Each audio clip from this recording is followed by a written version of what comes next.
Welcome in. Steve Palazzolo here along with Sam Monson. Heading into week 3 of the NFL, Sam. It is time. How you doing, buddy? Better mood this week? Yeah, much better mood. Got some significant sleep on, when was it, Tuesday night, Wednesday night? One of the nights without football. Got some sleep. Dramatically better mood. Just going to be cranky Mondays for you? Well, certainly this week. Let's see what next week is. We'll see what happens. So let's get right into the action. We did more of a quick-hitting style last week. We got a ton of good feedback on it because we got through every game, tried to give a PFF type of angle on every single game. So let's just get right into the action. Most everyone here is listening to this either Friday or Saturday, so we've got no Thursday night. Nothing to look forward to, even though this is being recorded before the Thursday night game. We assume it was a great game. It was a great game. Enjoyed it. Baker Mayfield, I think, probably came off the bench and saved the Browns. Sure. That's my prediction. See what happens. I was hoping for Baker versus Darnold. I don't think we saw it. No. But we'll see. We're talking about something in the past. But we hope you guys enjoyed Thursday Night Football. Let's get right to the Sunday slate, though. Tennessee Titans at the Jacksonville Jaguars. An important division game, 1-1.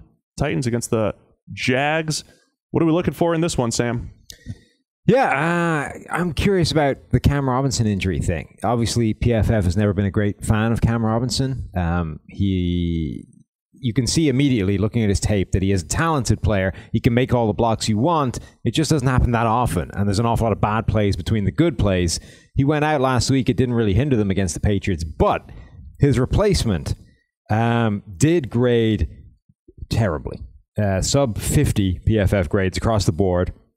Basically got beat up pretty badly against Adrian Claiborne. Will that come back to haunt them this week? It didn't feel like it hurt them at all last week because Bortles was just in the zone. Blake Bortles played great, and I think that's what I really want to see here is how do the Jags play on offense? Leonard Fournette not in the game last week, and we've been pounding the table for this anti-running back type of offense in the NFL these days. Like, don't worry about the running game, don't worry about running back. But he was the 4th overall pick, and a lot of people think that he instilled this toughness and run attitude to the Jags, but they truly are a better offense without him. I mean, at the very minimum, I don't see a drop-off between him and the guys behind him. At the minimum. Yeldon and Grant. Yeah, fine. Corey Grant's caught all 6 of his targets this year for 56 yards, 5 of which have gone for first downs. And here's what I really want to see from the Jags. They were so aggressive last week. It was truly the opposite. I said this on the other podcast, truly the opposite of what they did in the AFC Championship last year. I want to see if they continue to put the ball in Bortles' hands because he was really good last week. Same old deal. Can they continue that action on offense? Mm-hmm. Important division game. What do we have? Everybody taking the Jags here over at PFF. Not Green Line, though. We're not talking Green Line picks. Those are the special picks you guys got to go check with your PFF Elite subscription. These are our crazy picks, which I appear to be leading at the moment. I heard. That's good. I've nailed... So you have 2 ties in there, though. Either I'm still... Actually, it doesn't matter because only Renner and Gordon picked the Jets on Thursday night. So either way, I'm still going to be leading. Whatever happened yesterday... I'm proud of you. You're just going to be still be leading. You're going to be counting every game? Well, the point is that I nailed both Thursday night picks so far, which at the moment is the difference between me and other people. All right, next game, San Francisco 49ers at the Kansas City Chiefs. What you got, Yes. Sam? So you remember in training camp, there were videos coming out of Richard Sherman getting absolutely abused by Marquise Goodwin, who is a former sprinter. Yes. Richard Sherman, even at his peak, has never been the fastest cornerback in the league. And he's combated that by being able to get his hands on you and make sure that you never basically get a clean run right past him. But if he misses at the line or he isn't able to get hands on you, he can be run right by, and that's what Goodwin did to him. Tyreek Hill can do that to pretty much anybody in the NFL. He did it to Artie Burns this past week. Release off the line that gave him like 3 yards of separation laterally from Burns and then just ran right past him. Richard Sherman versus Tyreek Hill is a really interesting matchup because Hill can do that to anybody, but Sherman has allowed 1 catch so far this season. 2 games, 99 snaps in coverage, 1 catch to Stephon Diggs, and that's it. That's all Sherman has given up so far, which honestly is a story that probably needs to be talked about a little bit more. The guy coming off an Achilles injury, how is he going to play? So far, really quite well. And this will be a huge test, whether it's Tyreek, whether it is Watkins, as you say. I mean, it's the Kansas City explosive passing attack. I'm kind of looking for the same thing. It's all about coverage, right? We've got the lowest graded coverage units per PFF going head-to-head in this game, Niners and Chiefs. We've made fun of the Chiefs plenty on this, on the defensive side of the ball, and said, okay, it's like a Big 12 team. They're not going to play defense. They're going to be an explosive offense. And this is the Niners' chance to, get Jimmy Garoppolo into a nice groove and attack Kansas City. I mean, it looks like it'll be another high-scoring affair. But yeah, the 2 lowest coverage units in the entire NFL going head-to-head. Are we all buying into Kansas City? Yes, It looks like we are. Everybody's got the Chiefs in this one at home against the Niners. Next game, your favorite of the weekend, I know, Oakland Raiders at the Miami Dolphins. Yeah, it kind of feels like I'm not going to like any Dolphins game at any stage this year, even though they actually have some interesting aspects of them. The thing that I want to see in this game is Robert Quinn really back to his best? Not his best, because his 2012 season was absurd, but he's playing well, like really quite well. He's the 11th best graded edge defender so far. Colton Miller, the Raiders' questionable first-round pick, depending on where you ranked him on your board. He's been okay so far. He's been reasonably good in pass protection, so at least he's stronger in the right area.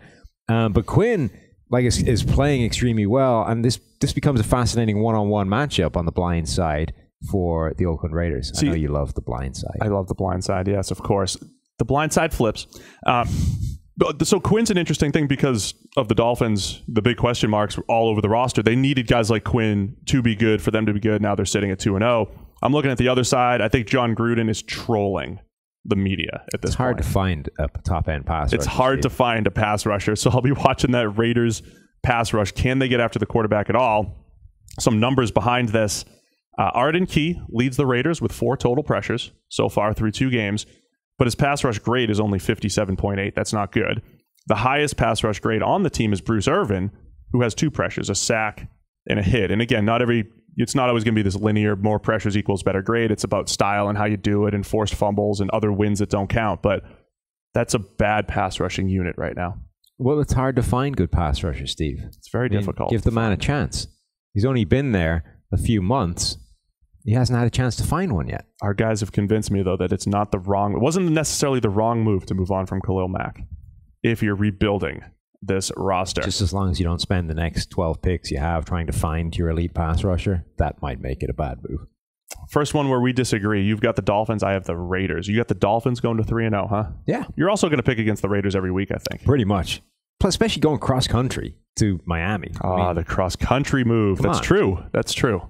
A lot of travel down to Miami. Exactly. All right, next game, one of the best games of the week, the New Orleans Saints against the Atlanta Falcons. A lot of great stuff in this matchup every single year. Yeah, so New Orleans had the number 1 ranked offensive line in PFF's offensive line rankings this week. You can find them on ProFootballFocus.com. Mike Renner wrote them up. Atlanta's defensive line, with the exception of Grady Jarrett, is bad. So do they just get steamrolled by the Saints? Do they just line up, grind them into the ground? Alvin Kamara goes for 150. This could be an absolute bloodbath up the middle. Alternatively, a bunch of people need to step up for the Falcons to avoid that happening.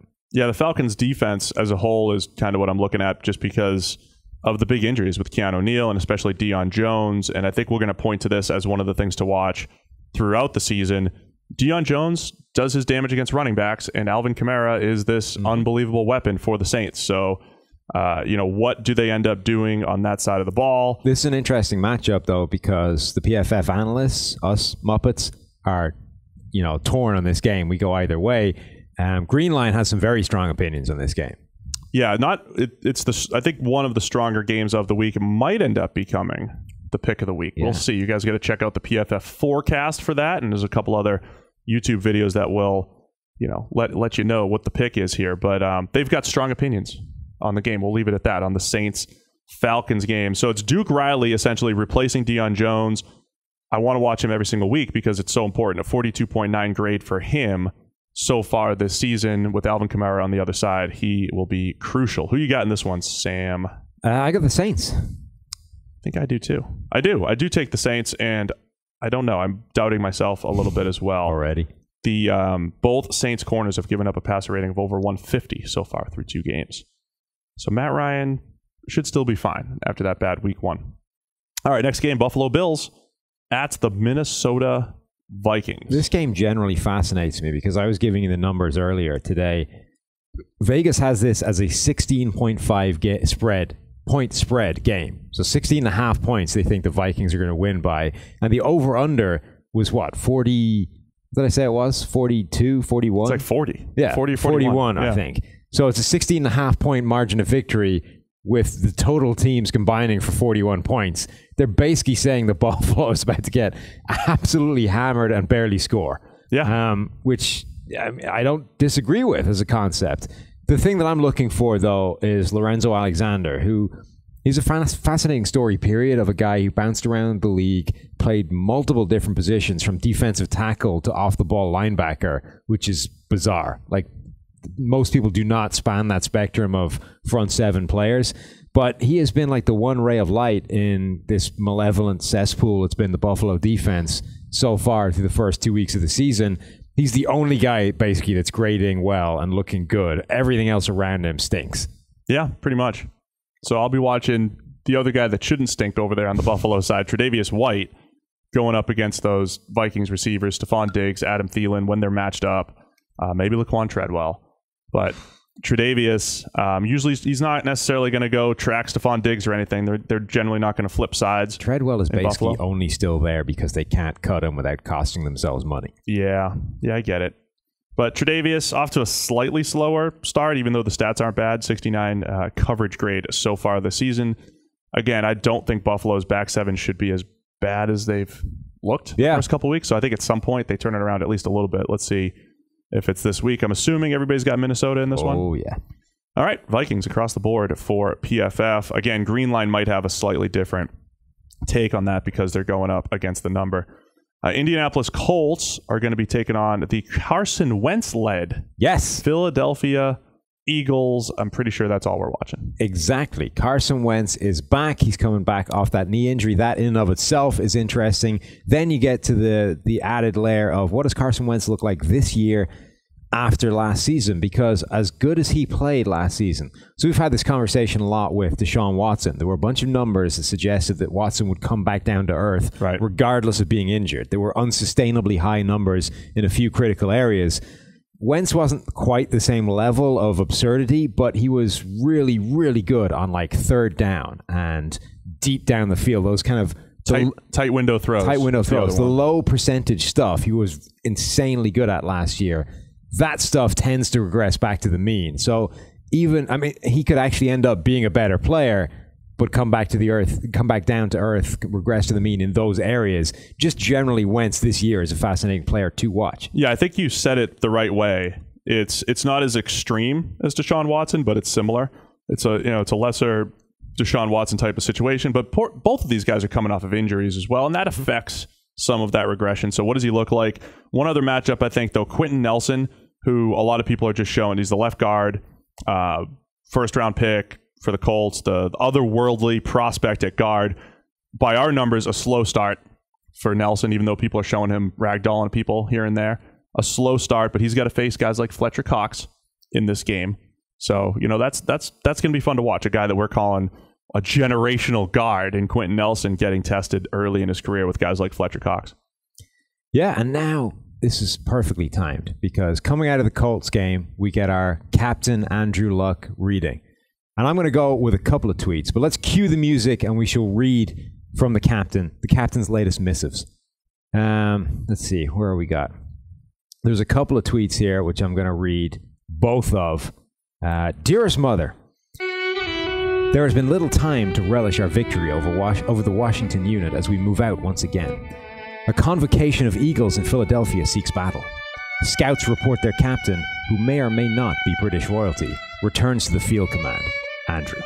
And then this latest one today, just 3 hours ago. I didn't even know this existed till I looked it up right now. This is really calling an audible. Dearest Mother, the unit inches closer to the Philly land by the day.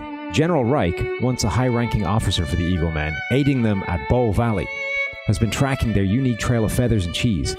I estimate we shall arrive by Sunday. Anxious, Andrew. What's Reich? Is the captain? General Reich. General Reich is the general. It's pretty good. He sounds focused again. I'm just impressed with his demeanor this year. His attitude. Yeah. This, by the way, was a tremendous mistake. You got coffee. Yes. And that makes sense, right? I got a carbonated beverage, and that is leading me to want to belch on the microphone. Bad for pot. We did that last week, man. We had that last week with the Cokes. Yeah, we didn't learn. Well, I don't think we brought it to the attention of the listeners at that point. We just let rip before the podcast. We're very unprofessional here. Whereas now it's a struggle to contain and or dissipate. You have a cough button. I do. I mean, is that strictly for coughs or is that for belching as well? Oh, no. They call it a cough button by default, but there's multiple uses for it. Any sounds that you need to make that you just want to hide from the listeners. Just hit the cough button. Okay. Go ahead and do that. Got it. Next game, we got the Green Bay Packers at the Washington Redskins. Sam, what are you looking at, buddy? Well, this is the battle of the 2005 first-round quarterbacks. That's what it is. Which one is better? Is it Aaron Rodgers or is it Alex Smith? It's like a Cal-Utah rematch from the Pac-10. I'm just saying one of those guys went number 1 overall and the other one didn't. Yeah. Did they get the right one? The Niners? No. Don't think they did. They did. It's a fun matchup. Is that all you have? Just that? Pretty much. Rodgers versus Smith? It's interesting, right? Aaron Rodgers is still hobbled. He's going to be busted up for the better part of a couple of months, playing hurt on that knee. But honestly, in a weird way, it actually makes him scarier because you force him to play completely within the pocket where he is also devastating. And in doing so, you almost there's no chance for a defense to actually pass rush him because the ball's coming out in 2 seconds. Alex Smith, he is what he is, right? He is this, what is he? Oh my gosh, I forgot the word you used. Pathologically conservative quarterback. Sorry, put me on a spot there. I know, yeah. I thought you could come up with it. Pathologically conservative quarterback, but it's not necessarily a bad thing. He is really good and really accurate at the underneath stuff, and if he can take just enough deep shots to take advantage of that and to keep the defense honest, he can be a really effective quarterback for a team that's in a good spot. And the Washington Redskins, okay, they lost last week, but I think roster-wise, this team is in a good spot. So, it sounds silly because obviously Aaron Rodgers is massively better than Alex Smith, but I think it is a fun quarterback battle. Yeah, I'm still always interested in Alex Smith, especially in these new places. This is a battle of 2 out of the 5 quarterbacks in the NFL that have not thrown a turnover-worthy play yet, Aaron Rodgers and Alex Smith. Good stat. However, Rodgers does have an interception, as does 2 of the other guys out of that 5. So again, not every interception is considered turnover-worthy. So these guys have done a good job of taking care of the ball. The one thing, though, I do want to take a look at, I know it's early, but if you're just going by our team coverage grades over in PFF Elite, the Washington Redskins sitting atop the number, including a guy like Quentin Dunbar, who kind of had a breakout season last year, was solid, and made a name for himself. One of the best corners in the league so far this season, 89.6 coverage grade for him. So great week 1. Yeah, so I just want to see Dunbar and what DJ Swearinger, both of those guys are grading well. We'll talk about Swearinger a little bit later. Simply Safe is ready for anything that gets thrown at it. If a storm takes out your power, Simply Safe is ready. An intruder cuts your phone line, Simply Safe is ready. Say they destroy your keypad or siren, Simply Safe will get you the help you need. Sure, maybe it's overkill, maybe you don't need to be ready for every worst-case scenario, but that's what makes Simply Safe's home security system so great, it is always ready. Simply Safe could cost an arm and a leg, but it doesn't. Instead, they only charge you what's fair, 24/7 professional security monitoring, and it's just $14.99 a month. There are no contracts and no hidden fees. I recommend Simply Safe to everyone I know. You've got to check it out. So go to simplysafe.com/PFF today. That's simplysafe.com/PFF to protect your home and family today. simplysafe.com/PFF. But this could be one of the more underrated games of the weekend, I think. Yeah, I can see that. But we still all went pretty unanimous with Green Bay. It's still this Rodgers factor. I think he's going to, you get the better quarterback, and the Packers are looking pretty good overall. Next game, we get the Cincinnati Bengals at the Carolina Panthers. I think this is a tough one. This is a, cross-conference game, and could go either way. So the thing I'm interested to watch in this game is A.J. Green from the slot. When we were at the Cincinnati Baltimore game last week. We were there. Hometown from the press box. We were there. We were there. We were watching it. And it felt like AJ Green was in the slot all the time because every time we looked up, he was scoring a touchdown from the slot. Turns out he was only actually there 10 snaps out of 69. And for the season has only been lined up in the slot 13 times. But on those 13 snaps, he has been targeted 4 times. Those 4 passes have all gone for touchdowns, and they've got 81 yards out of it. That's incredible. Yeah. So every time they've targeted A.J. Green in the slot this year, they've scored a touchdown. This feels like the Bengals were reading PFF this offseason, talked about how important the slot is. They didn't necessarily move him there more often, but when they moved him there, they're like, all right, this is mismatched territory. So 1, what do the Panthers do to combat that? And 2, do they have a better plan than putting their really short slot cornerback on A.J. Green the way the Ravens did with Tavon Young? Because the Panthers typically play Captain Monson in the slot, and he is a small corner as well. So what do? The Bengals did a nice job of scheming those plays too, because sometimes when he's inside, it's inside guy runs the corner route. Another touchdown was just straight up. He just won off the line on a drag route or a deep cross. So that's an interesting matchup. I'm going to the other side of the ball. Christian McCaffrey, who has been a high volume target out of the backfield for the Panthers, going up against the Bengals linebackers, who historically are just never good. Yeah. Especially in coverage. And this year, pretty much the same. Hardy Nickerson, 60.5 coverage grade. Nick Vigil, 60.2 coverage grade. Jordan Evans, when he's out there, 29.8 coverage grade. He was supposed to be a little bit of the opposite coming out. Not great against the run, but this athletic presence. He's just very volatile at linebacker in general. Preston Brown, when he was in there in week 1, was okay. But just some questions underneath for the Bengals and Christian McCaffrey, who is seeing a ton of action right now. I want to see that matchup because I think he can go off again. Yeah, I can see that. Where are we going with this one? I went Cincinnati. I think I did too. No, you didn't. I lost my sheet. You went Carolina. I did? Yep. It's a misprint. I think it auto-filled. I don't think it did. I wanted to go Cincinnati. Yeah? But I did end up going Carolina, apparently. Yeah. I think this one's close for me, though. It's pretty much a toss-up. All right, next game, Denver Broncos at the Baltimore Ravens. Sam, what are we looking at? Philip Lindsay against that Baltimore run defense. Lindsay is averaging almost 4 yards per carry after contact. He's broken 6 tackles despite weighing about as much as my shoes. Baltimore basically has a defensive front full of nose tackles. So how does a guy that weighs 7 pounds run against guys that just clog the middle and stuff the run all day? I like the Ravens matchup there overall, with some question marks. With some question marks on Denver. I'm not expecting Denver to be a huge factor this year. Same thing as last year, right? Starting out hot, couple games at home. Well, so I'm expecting some regression from them. I mean, like last year, though, we said when they started off well, it was because their quarterback was playing at a viable level. And when he went to hell, the team went to hell, right? But Case Keenum's okay, so that might actually maintain itself. I like Philip Lindsay for the sole reason that he is one of the few NFL players that weighs less than me. What's his official weight? 165. Okay, that's impressive. At 5'8". That's impressive.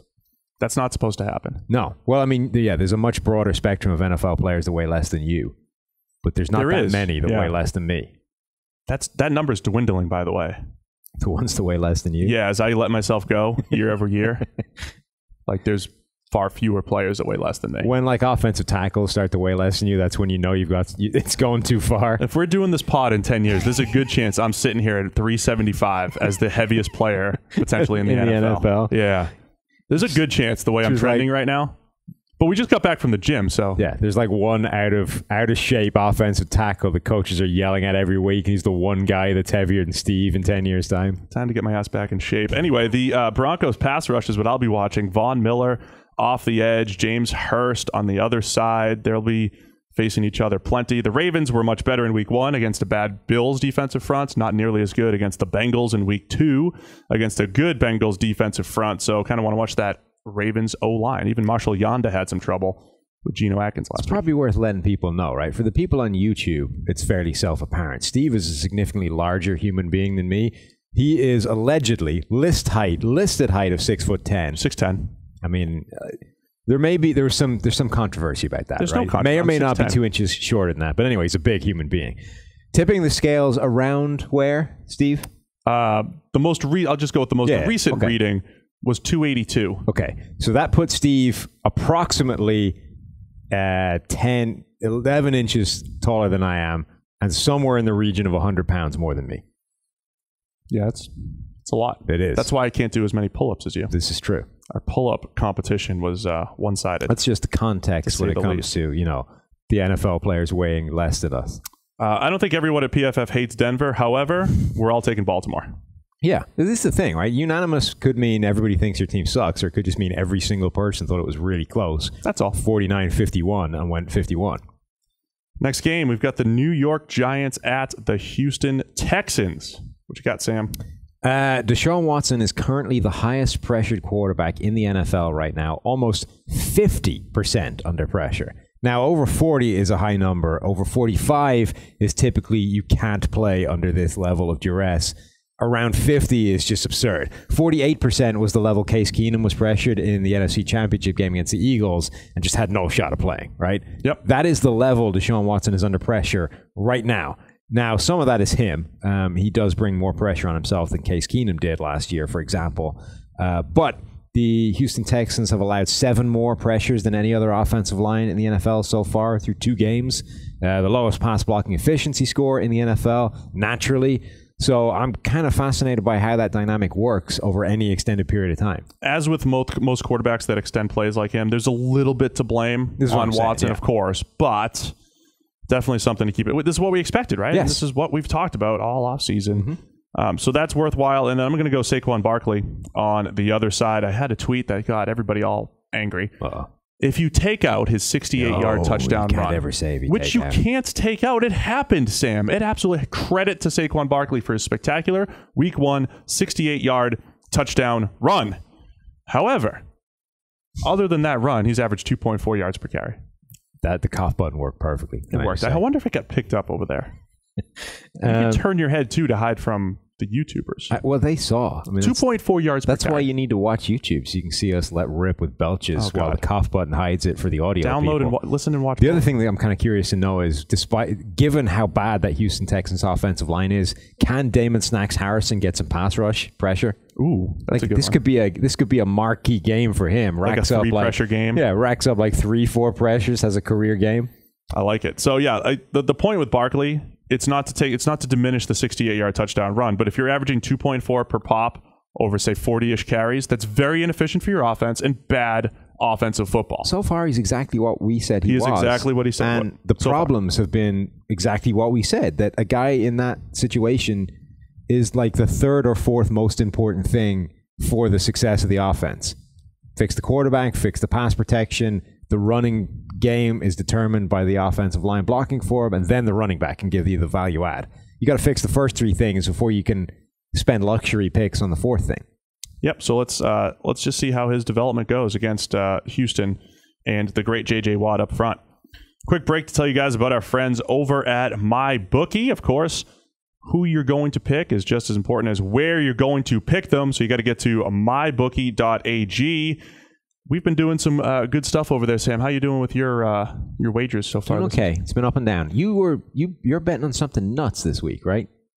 What's that? Oh, I've got a prop bet out there. Yeah. I'll mention it later. It'll come up later. Okay. I got a prop bet out there. All right. I did it at mybookie.ag because it's so simple. The prop bets are great.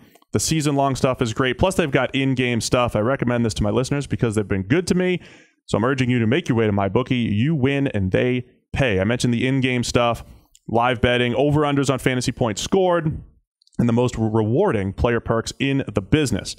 Now, for whatever reason, Sam, they really want people to sign up after 7 p.m. Eastern. I don't know if it's because somebody comes home, have a glass of wine, they think you're gonna spend a little bit more money. I'm not sure exactly why, but they want you after 7 p.m. Eastern. But if you do, they're going to give you an additional $25 free on deposits of over $100. Well, that sounds like a good deal. That's a good deal. So join now, and MyBookie will match your deposit dollar for dollar when you use the promo code PFF25 to activate it. Visit MyBookie online today. That's MyBookie. And don't forget to use the promo code PFF25. That's PFF25 when creating your account to claim up to $1,000 in free play. If you're willing to hold out till 7 p.m., you get the extra $25 free play by using promo code PFF25. It's all up to you guys. I'd wait till after dinner. Take that extra money. You play, you win, you get paid over at mybookie.ag. couple more games to get through, Sam. Los Angeles, a battle of Los Angeles, the Chargers and the Rams. Yeah. What are you laughing at? Just the idea that this is a battle of Los Angeles with, San Diego Chargers. With the Chargers and the Rams. St. Louis Rams. Anywho, Keenan Allen versus the Rams secondary is what I'm fascinated in. You've got this Talib Peters dynamic. They've allowed 39 yards as a pair combined over 2 games. That's pretty spectacular. But what's interesting is Keenan Allen plays a lot in the slot. So in theory, you can take him away from Talib and Peters, move him inside where he can really exploit the weak link on that Rams defense. And the weak link in this instance is Nickel Roby-Coleman, who has allowed 37 yards himself over 2 games. So the weak link of this Rams secondary has allowed 37 yards in 2 games. That's pretty good. Really good secondary. See, I think it's going to be more about trying to find a way to exploit the linebackers.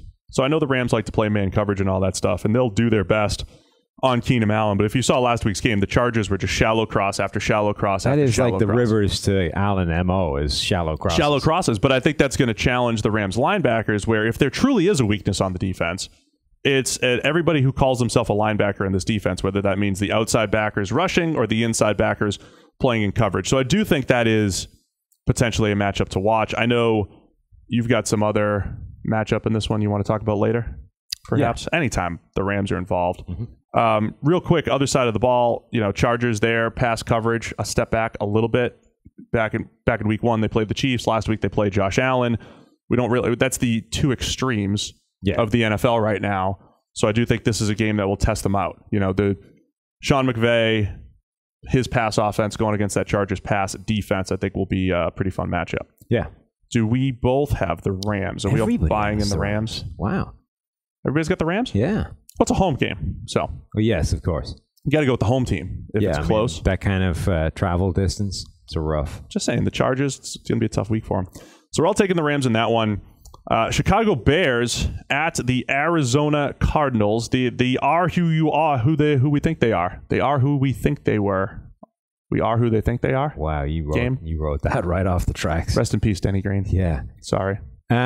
The thing to watch for me is, will the Arizona Cardinals make it past the 50-yard line this week? They almost didn't last week. Legitimately. It took them until the last couple of plays of the game to make it across the 50-yard line. I mean, that's amazing. Yeah, that was bad. Like, it's one thing getting shut out of a game, but most people get shut out. They spend some time in the opposing territory. It just doesn't, they can't manage to punch it in, or they shank a field goal or whatever. The Cardinals, they almost didn't cross the 50-yard line in the game. So, wasn't good. Will they manage to do that against what is looking like a really good Chicago defense? Khalil Mack has 12 total pressures in 2 weeks. I know it's hard to find a top-level pass rusher. And that's why the Bears went out and traded 2 first-round picks to get him and paid him a boat ton of money. If you can't find one, you got to go get one. Exactly. So they found one. It was hard, but they did it. That whole defensive front is grading extremely well. Arizona has the lowest ranked offensive line in the NFL through 2 weeks, according to our latest offensive line rankings. Lowest? The lowest. Khalil Mack against the lowest? Khalil Mack against the lowest ranked offensive line in the game. Yeah, that could be tough. I need to see Mitchell Trubisky, or Mitch. I'm telling you, go back to Mitch. He'll look much cleaner in the pocket. Can Mitch throw to his left? Oh, definitely. Yeah? Mitchell's got no shot. Right. Mitch Trubisky right now, currently number 29 out of 33 qualifiers in passing grade, out of the top 33 qualifiers that I saw. I'm pretty sure it's 33. Not the type of year 2 that I expected. I'm not ready to completely write him off or anything like that, but I'm getting some rookie year Jared Goff type of vibes. Where there's a couple good things, but there's just some bad football in there that's concerning. It's weird because so a lot of quarterbacks now, if they're amazingly good, they get it immediately. There's not this kind of development time. It clicks. They're immediately awesome. And that so Patrick Mahomes, right? Okay, he sat for a year, but Russell Wilson, whatever. There's a bunch of guys that come in, and from day one, you can see this guy is the real thing. He's amazing. And it kind of it makes you expect everybody does that, right? That's how quarterbacks are now. You either see it from day one or you don't see it at all. Right. But there is still this path to development for guys like Jared Goff. Terrible year 1. Okay, bad situation. Carson Wentz hit the ground running right away, but then fell right off in that rookie year. Year 2 was a dramatic step forward. There is still this route to developing as a quarterback over a few years. Guys get it at different times. It's just that people now expect you to get it from day one. Otherwise, there's something wrong. Yeah, so I think that's fair. I'm going to watch him right now. Currently, in our play-for-play grading, has more negative plays than positively graded plays. That's never good because it's usually pretty clear win for positively graded plays the way we do it. So something to keep an eye on in that one. Are we all taking Chicago because nobody has faith in Arizona? Yeah, I think that's fair. They may be the worst team in the game. Dallas Cowboys at the Seattle Seahawks, a game that probably looked much better on paper 3 years ago. Seattle. The one thing I'll say about Seattle, it's their first home game. Yeah. Maybe they're a little bit better than they showed, but will look a little bit better here at home. They probably are better at home. The thing I'm looking for, though, is a one-on-one matchup again. We had Jermaine Ifedi against Khalil Mack this week, and I mean, Ifedi didn't do well, but he did better than I would have said he would do against. It was really weird how they were using him, like how he was almost trying to catch Mack. So they were chipping Mack, and then he was trying to catch Mack like almost in Russell Wilson's lap. He was setting way too close to Russell Wilson. But he did. I mean, he did better than I would have expected him to do against Khalil Mack, even given the help and the fact that Mack then went to terrorize Dwayne Brown for a little bit. But now we've got Jermaine Ifedi against DeMarcus Lawrence. So it's like round 2 of, oh no, here it comes. So if Ifedi's given up 3 sacks through 2 games, like I say, struggled against Khalil Mack, although probably better than I thought he would do. DeMarcus Lawrence, though, is still on a tear, and he's not gone back to the sort of average player. He is still on this Defensive Player of the Year caliber run that he had a year ago. 12 total pressures through 2 games. That's pretty good. Pretty good. It's the same as Khalil Mack, right? So, yeah, he's on fire. He goes up against Jermaine Ifedi, who is essentially still a liability at right tackle. How's that going to go? Yeah, that's a tough matchup, I would say. Yeah. Tough matchup for Ifedi once again. You can't hide right tackles in the NFL today, Sam. That's the thing. I want to see Seattle's pass rush on the other side because they've got the second lowest grade behind only the Raiders. So their pass rush, again, something that made Seattle great. Coverage on the back end, Legion of Boom, but also just a bunch of guys who could get after the quarterback. Currently, right now, their top graded pass rusher, Tom Johnson. That's the Vikings. No. Right. Yeah. He's not there anymore. That's not great. Frank Clark's number 2. Frank Clark does have 7 pressures, 2 sacks, and 5 hurries. He was the only guy that looked like anything against the Bears. Yeah, that's it. So after, just from a pure pressure standpoint, Frank Clark has 7, and then Quentin Jefferson and Deion Jordan are tied for second with 2 apiece. Yeah. So the Seattle pass rush needs to get going. Chances are they'll be better, again, at home, the crowd, the 12th man, if they have any energy after the start. But that's going to be something to keep an eye on. Where are we going? This could be Seattle, here. both of us. A lot of Seattle. Yeah, everyone except Neil.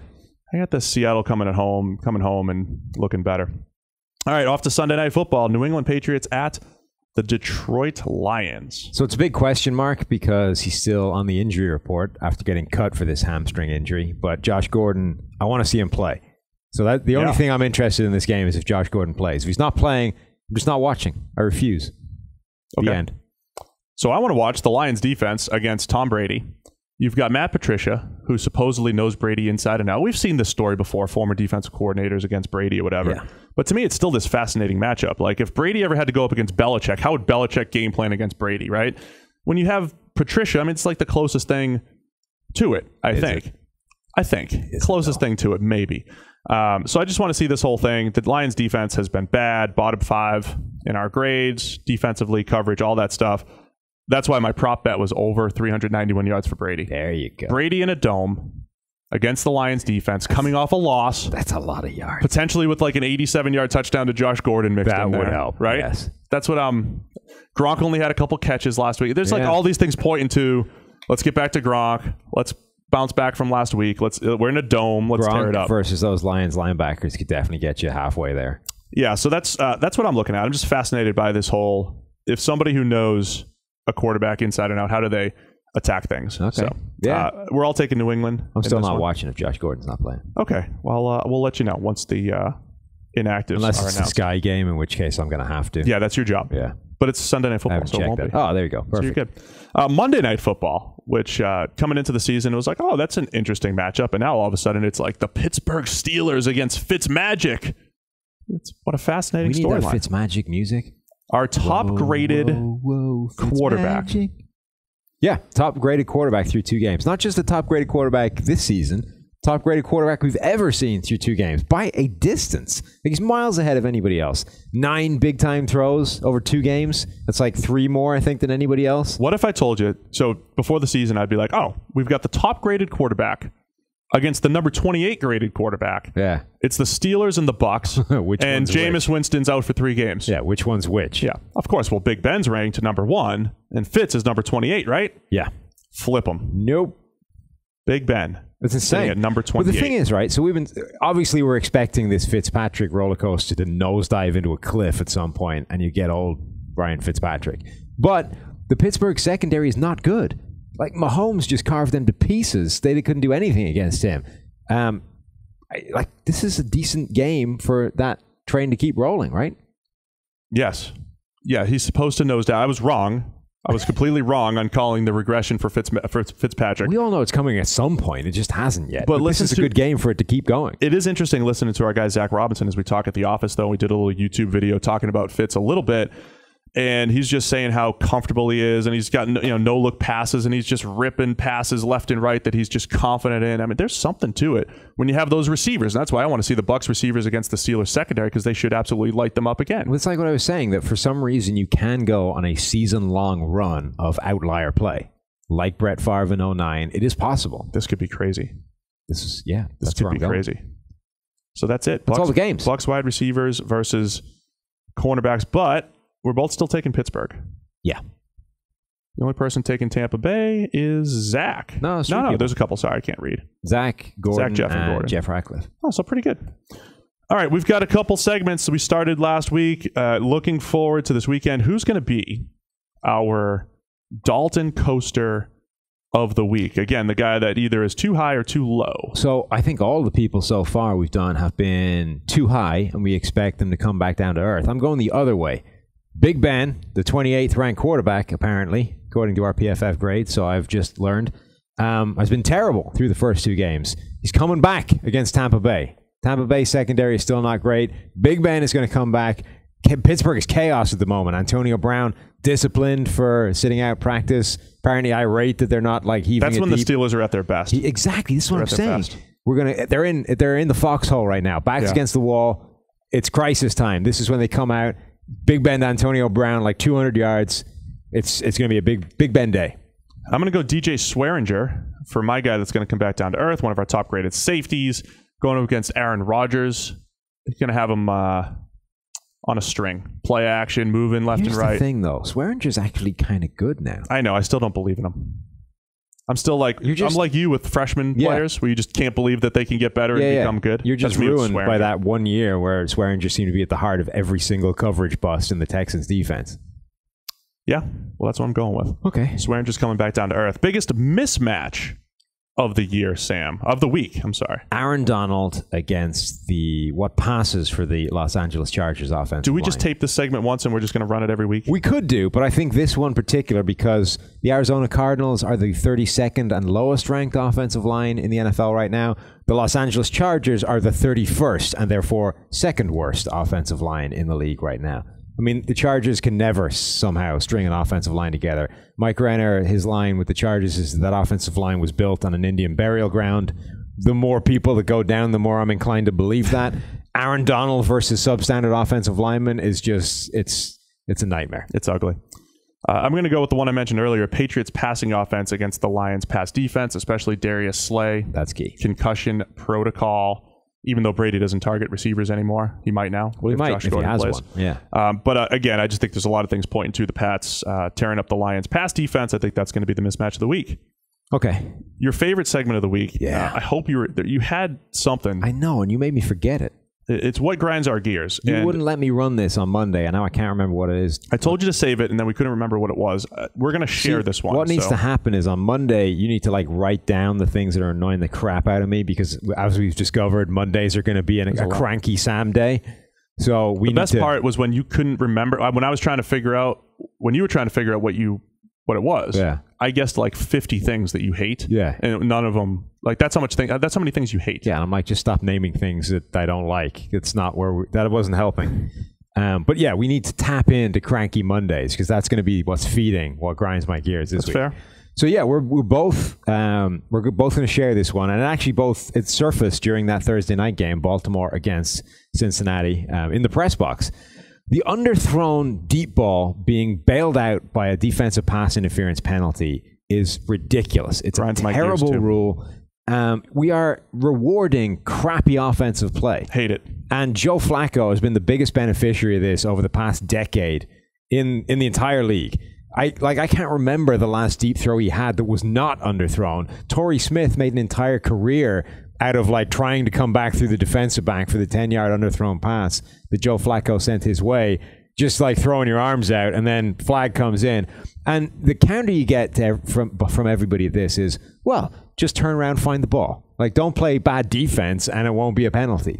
The first thing is it's not necessarily bad defense, right? A lot of teams are coached not necessarily to find the ball. We use this as this universal truth that you get in position, then turn your head around, find the football. Some teams are coached not to do that. You are coached to play the receiver, which is if you turn looking for the ball, you inherently lose track of where the receiver is. It's a difficult thing to juggle and to maintain, right? So some defensive back coaches teach their guy, keep playing the receiver, and when he goes up for the ball, you play your hand through his hands. That's how you break it up. You don't need to find it yourself. You just need to prevent him catching it.